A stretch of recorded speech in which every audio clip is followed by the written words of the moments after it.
ಎಲ್ರಿಗೂ ನಮಸ್ಕಾರ. ನಾನಿವತ್ತು ಗೋಧಿ ಹಿಟ್ಟಿನ ಉಂಡೆ ಮಾಡೋಣ ಅಂತಿದ್ದೀನಿ. ಅದಕ್ಕೆ ನಾನು 1 ಕಪ್ನಷ್ಟು ಗೋಧಿ ಹಿಟ್ಟನ್ನು ತೊಗೊಂಡಿದ್ದೀನಿ. ಅದೇ ಕಪ್ನಲ್ಲಿ 1 ಕಪ್ ಸಕ್ಕರೆಯನ್ನು ತಗೊಂಡು ಅದನ್ನು ಪೌಡ್ರ್ ಮಾಡಿ ಇಟ್ಕೊಂಡಿದ್ದೀನಿ. ಅದರಲ್ಲಿ ಅರ್ಧ ಕಪ್ನಷ್ಟು ತುಪ್ಪ ತಗೊಂಡಿದ್ದೀನಿ. ಮತ್ತು ಒಂದು ಸುಮಾರು 50 ಗ್ರಾಮ್ನಷ್ಟು ಬಾದಾಮನ್ನು ತಗೊಂಡಿದ್ದೀನಿ. ಈ ಬಾದಾಮನ್ನು ಸ್ವಲ್ಪ ಕ್ರಷ್ ಮಾಡಿ ಇಟ್ಕೋಬೇಕು. ತುಂಬ ನುಣ್ಣಗಾಗಬಾರ್ದು, ಸ್ವಲ್ಪ ಪೀಸ್ ಪೀಸಾಗಿ ಕ್ರಷ್ ಮಾಡಿ ಇಟ್ಕೋಬೇಕು.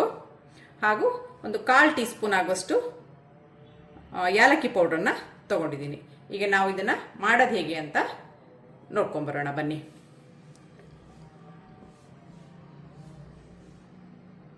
ಈಗ ನಾವು 1 ಕಪ್ ಗೋಧಿ ಹಿಟ್ಟನ್ನು ತೊಗೊಂಡಿರೋದನ್ನು ಇದಕ್ಕೆ ಹಾಕಿ ಲೋ ಫ್ಲೇಮಲ್ಲಿ ಇಟ್ಕೊಂಡು ಒಂದು 6 ರಿಂದ 7 ನಿಮಿಷ ಹುರ್ಕೊಳ್ಳೋಣ. ಬೆಂಕಿಯನ್ನು ಲೋ ಫ್ಲೇಮಲ್ಲಿ ಇಟ್ಕೋಬೇಕು.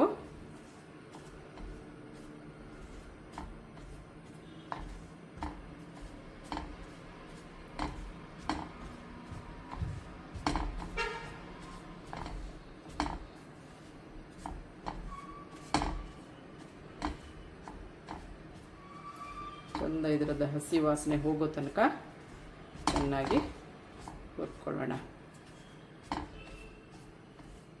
ಹೋಗಬೇಕು, ಕೈ ಬಿಡದೆ ಹುರಿತಾನೆ ಇರಬೇಕು, ಇಲ್ಲದಿದ್ದರೆ ತಳ ಹಿಡಿಕೊಳ್ಳುತ್ತೆ.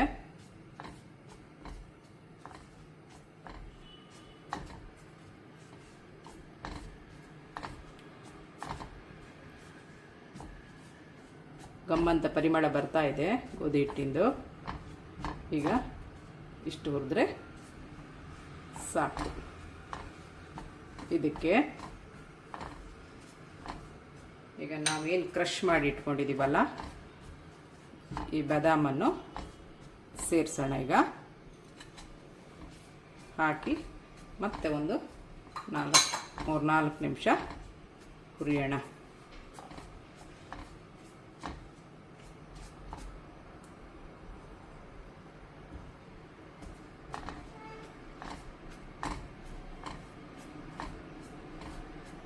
ತಳ ಹಿಡಿಲಿಕ್ಕೆ ಬಿಡಬಾರ್ದು. ಚೆನ್ನಾಗಿ 3-4 ನಿಮಿಷ ಹುರಿದು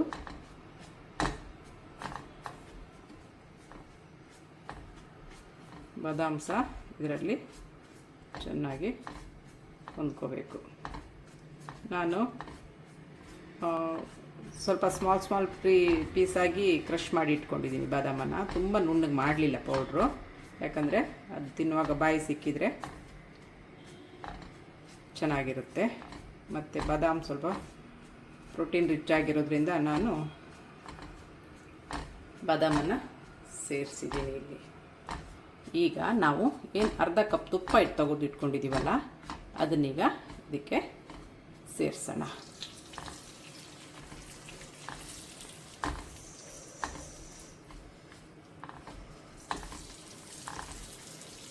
ಸ್ವಲ್ಪನೇ ಸೇರಿಸ್ತಾ ಬರೋಣ.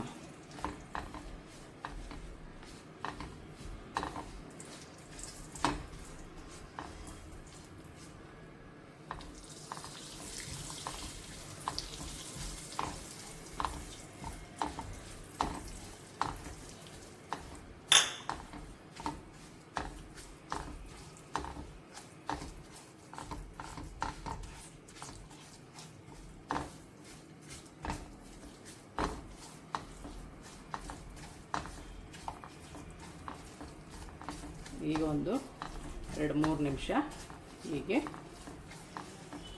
ಹುರಿಯೋಣ. ಇದನ್ನು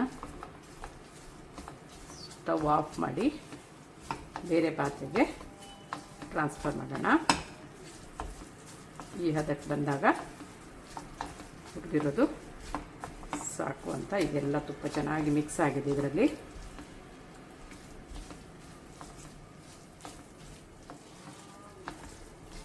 ಈಗ ಸ್ಟವನ್ನು ಆಫ್ ಮಾಡೋಣ.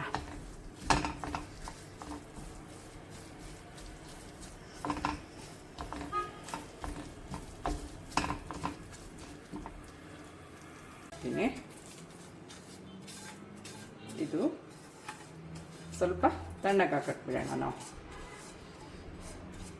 ಸ್ವಲ್ಪ ತಣ್ಣಗಾಗಲಿ.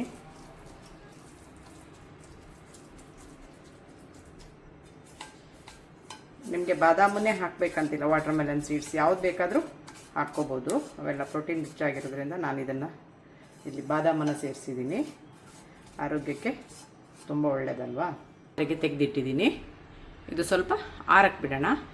ಆರಿದ ಮೇಲೆ ಮತ್ತೆ ಮುಂದಿನ ಪ್ರೊಸೀಜರನ್ನು ಹೇಳ್ತೀನಿ. ಈಗ ನಾವೇನು ಗೋಧಿ ಹಿಟ್ಟನ್ನು ಹುರಿದು ಇಟ್ಕೊಂಡಿದ್ದೀವಿ ಅದೀಗ ತಣ್ಣಗಾಗಿದೆ. ಈ ಹದ ಬಂದಿದೆ. ಈಗ ನಾವು ಆಲ್ರೆಡಿ 1 ಕಪ್ ಸಕ್ಕರೆನ ಪುಡಿ ಮಾಡಿ ಇಟ್ಕೊಂಡಿದ್ದೀವಲ್ಲ ಅದನ್ನು ಚೆನ್ನಾಗಿ ಹಾಕೋಣ.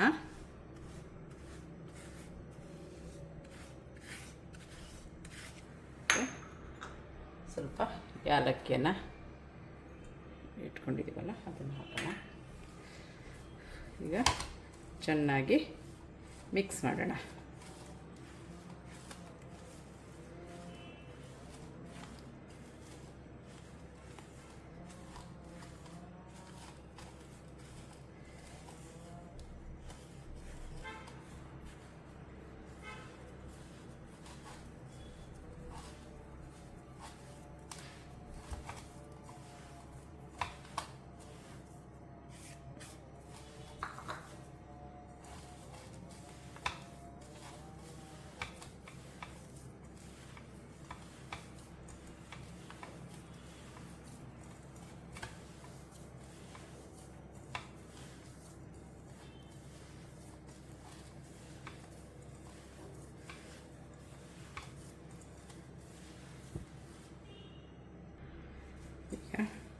ಸಕ್ಕರೆ, ಗೋಧಿ ಹಿಟ್ಟು, ತುಪ್ಪ, ಏಲಕ್ಕಿ ಪುಡಿ ಎಲ್ಲವೂ ಚೆನ್ನಾಗಿ ಮಿಕ್ಸ್ ಆಗಿದೆ.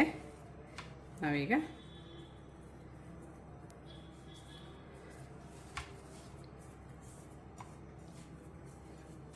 ಒಂದೊಂದೇ ಸ್ಪೂನು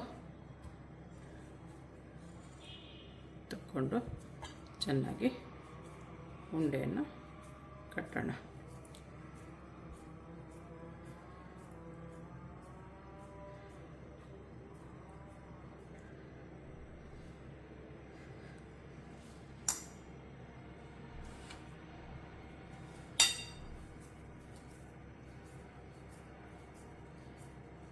ಒಂದೊಂದಾಗಿ ಈ ಥರ ಈಗ ಎಲ್ಲ ಉಂಡೆನ ಗಟ್ಟಿಯಾಗಿದೆ.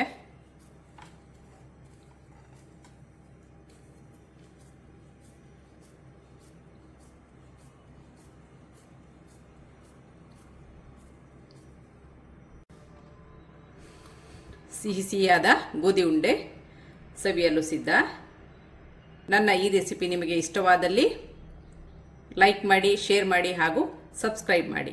Thank you.